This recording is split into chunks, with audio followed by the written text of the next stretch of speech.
The office party was in full swing, laughter and music filling the air as people mingled and celebrated another successful year.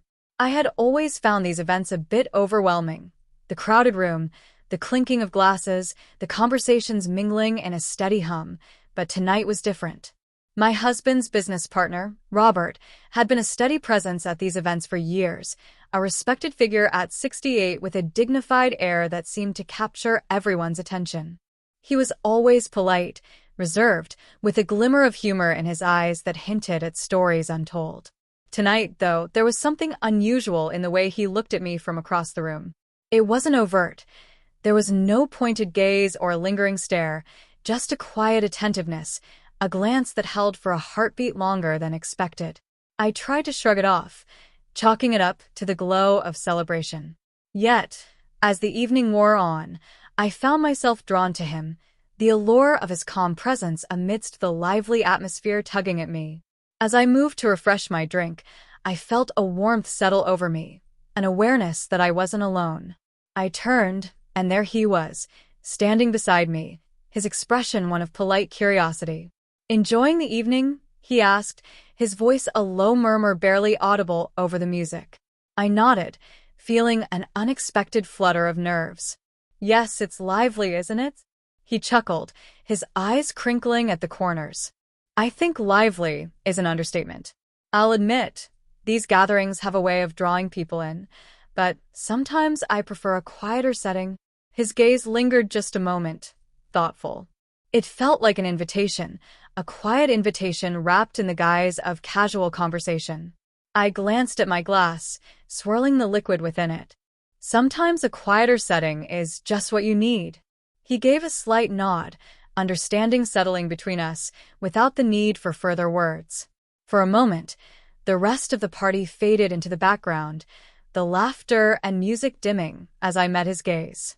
There was a hint of something more in his expression, something that I couldn't quite place, but it was there, and I felt myself drawn to it.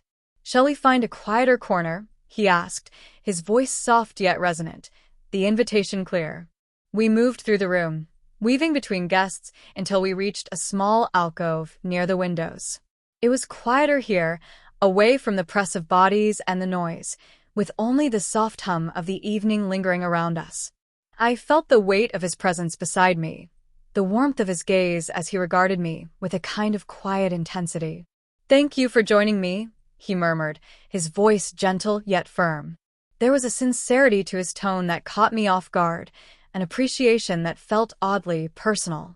I smiled, feeling a warmth spread through me. "I didn't think you'd want to slip away from your own party." He chuckled softly, shaking his head. "These events, they're more for show than anything else. I find it's the quieter moments that hold the most meaning."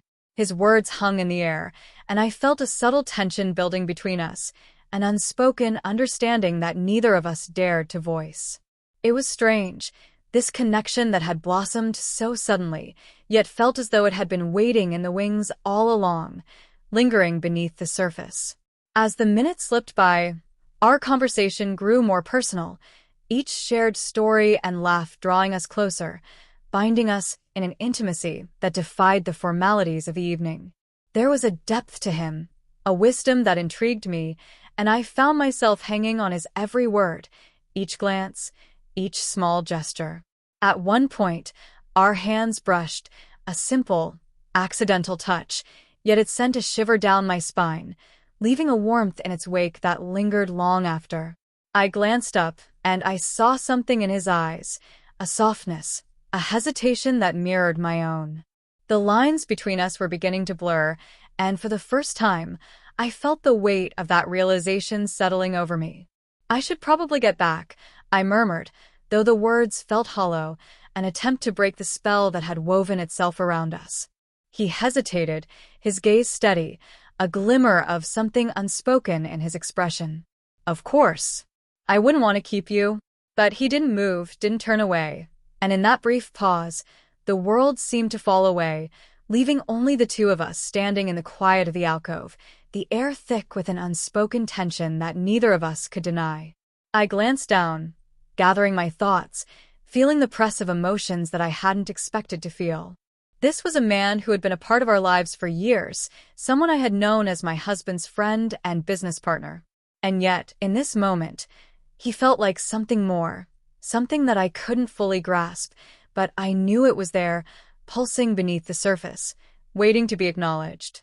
When I looked up, his gaze was still on me, steady and patient, and I felt my resolve falter. He took a step closer, his hand reaching out, and I felt his fingers brush against mine, a light, tentative touch that spoke volumes.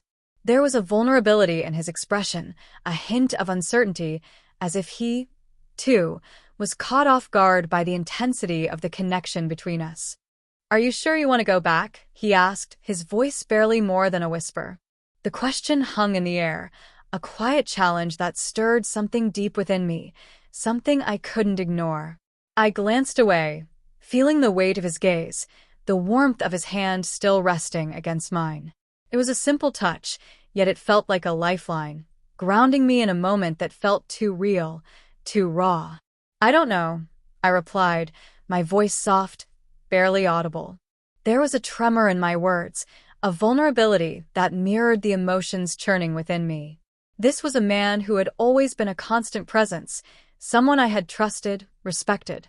And yet, in this moment, he felt like so much more, a presence that loomed large, pulling me in with a force I couldn't resist. He took a step closer, his hand still lingering against mine, his gaze unwavering. There was a softness in his expression, a tenderness that sent a shiver through me, and I felt myself drawn to him, to the warmth of his touch, the quiet intensity of his gaze. "You don't have to go back," he murmured, his voice barely more than a whisper, yet it held a weight, a meaning that resonated deep within me. His words were a quiet invitation, a promise of something more, something that neither of us could fully grasp, but both of us understood. I felt the tension between us build, a quiet, unspoken bond that defied explanation. Our gazes met, and I saw the same longing reflected in his eyes, a need that mirrored my own, a desire that had been simmering beneath the surface, waiting for this moment to unfold. And as the silence stretched between us, I knew that there was no going back, no turning away from the connection that had blossomed between us, a bond that felt as fragile as it was powerful, as fleeting as it was eternal. Our breaths fell into a quiet rhythm, mirroring each other as we stood there in the dimly lit alcove, suspended in a moment that felt both fragile and inevitable. Robert's hand rested against mine, his fingers warm and steady, grounding me in the intensity of what was unfolding between us. I could feel the weight of our unspoken emotions pressing down, the quiet pull drawing us closer, dissolving the boundaries that had once seemed so clear. Neither of us moved, as if savoring the last few seconds before the world would intrude, before reality would demand explanations and force us back into our separate lives. But here, in this hidden corner, we existed outside of that world, in a space that felt uniquely our own. "Claire," he murmured, my name falling from his lips like a confession, laden with a tenderness that made my heart ache. His gaze was steady, searching my face for some sign, some indication that I felt this connection as deeply as he did. I felt my pulse quicken, my cheeks warming under his gaze. There was a vulnerability in his expression that mirrored my own, a quiet admission of the feelings we had both kept hidden, perhaps even from ourselves, until this moment. I nodded, a silent acknowledgement, a wordless agreement that neither of us wanted to walk away from what we had found. Slowly, as if testing the waters, he lifted his other hand, his fingers brushing softly along my cheek. The touch was light, almost reverent, and I felt a shiver run through me at the warmth of his skin against mine. His thumb traced a delicate line along my cheekbone, lingering just long enough to send a wave of emotion surging through me. "Are you sure?" he asked, his voice barely more than a whisper, yet filled with an intensity that sent a thrill through me. I swallowed, the weight of his question settling over me, grounding me in the reality of what we were about to do. I searched his face, finding only sincerity, a quiet patience that made my heart swell. "Yes," I replied, my voice barely audible, but the certainty in my tone was unmistakable. I knew, in that moment, that this was something I wanted, something I needed to explore, no matter the consequences. With a soft sigh, Robert leaned in, his lips brushing mine in a kiss that was both tentative and filled with unspoken promises. His hand slid around my waist, pulling me closer as our kiss deepened, each moment unraveling the careful distance we had maintained for so long. I felt my fingers clutch at his shirt, my body pressing against his as we surrendered to the quiet intensity between us. The sounds of the party faded into the background, replaced by the steady rhythm of our breaths, the soft rustle of fabric as we moved together in perfect harmony.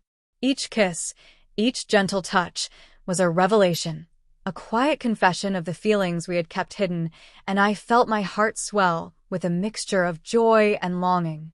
When we finally pulled apart, breathless and trembling, we stood there in silence, our gazes locked, both of us acutely aware of the line we had crossed.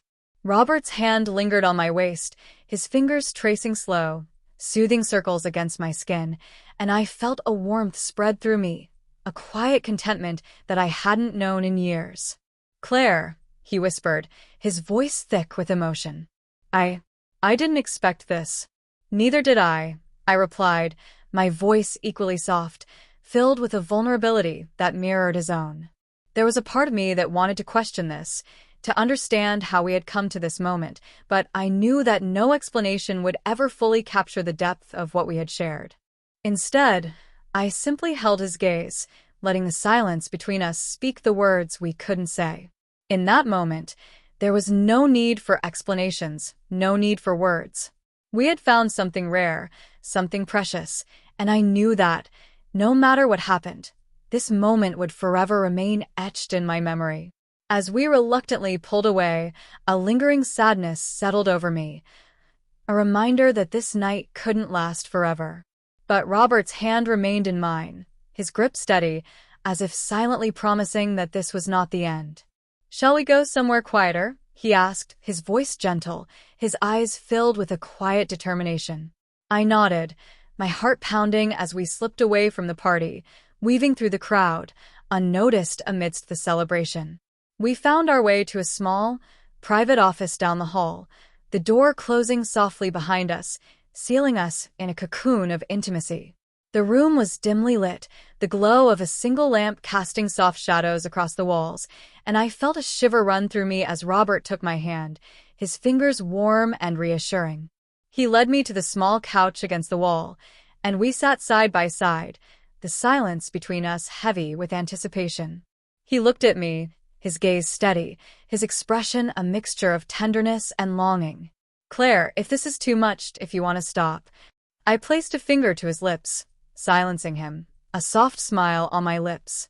"I don't want to stop, Robert," I murmured, my voice barely more than a whisper. "I'm here because I want to be with you." His shoulders relaxed, a hint of relief in his eyes as he leaned in, capturing my lips in a kiss that was both gentle and filled with a quiet intensity. I felt myself melt into his embrace, my fingers threading through his hair as we surrendered to the moment, our connection deepening with each passing second.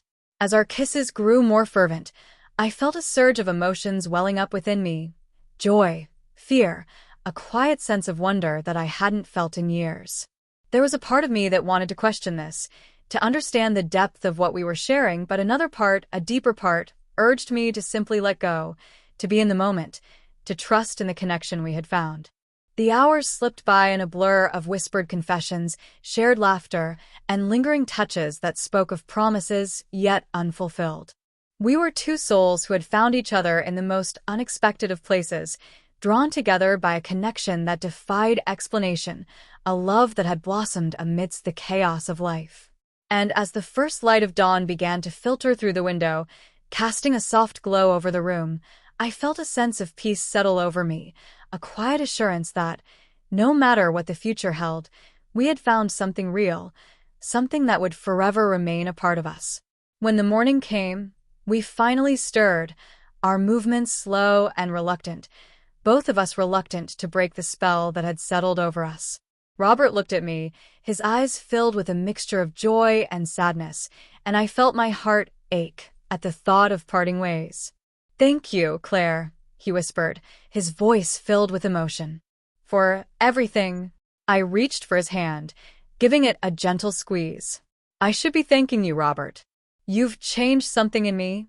He smiled, a soft, bittersweet smile that mirrored the emotions in my own heart. We stood there in silence, holding on to each other, both of us reluctant to let go, both of us aware that this was a moment we would carry with us, a memory that would linger long after we returned to our separate lives. Finally, we pulled away, the reality of the day settling over us like a quiet weight. We exchanged a lingering glance, a silent promise that this wasn't the end, that we would find a way to hold on to what we had shared. As I left the office and returned to the world outside, I felt a quiet warmth settle over me, a sense of peace that I hadn't known before. I didn't know what the future held, or if we would ever be able to truly be together, but I knew that we had shared something beautiful, something that had changed us both in ways we couldn't yet understand. Over the days that followed, we continued to see each other in the quiet moments, exchanging glances, sharing smiles, both of us acutely aware of the connection we had forged. It was a quiet, unspoken understanding, a bond that defied explanation, a love that had blossomed amidst the flowers and the soil. And though the world around us remained unchanged, we knew that we had found 48 something rare, something precious, a love that would forever remain a part of us, a quiet reminder of the beauty that could be found in the most unexpected places.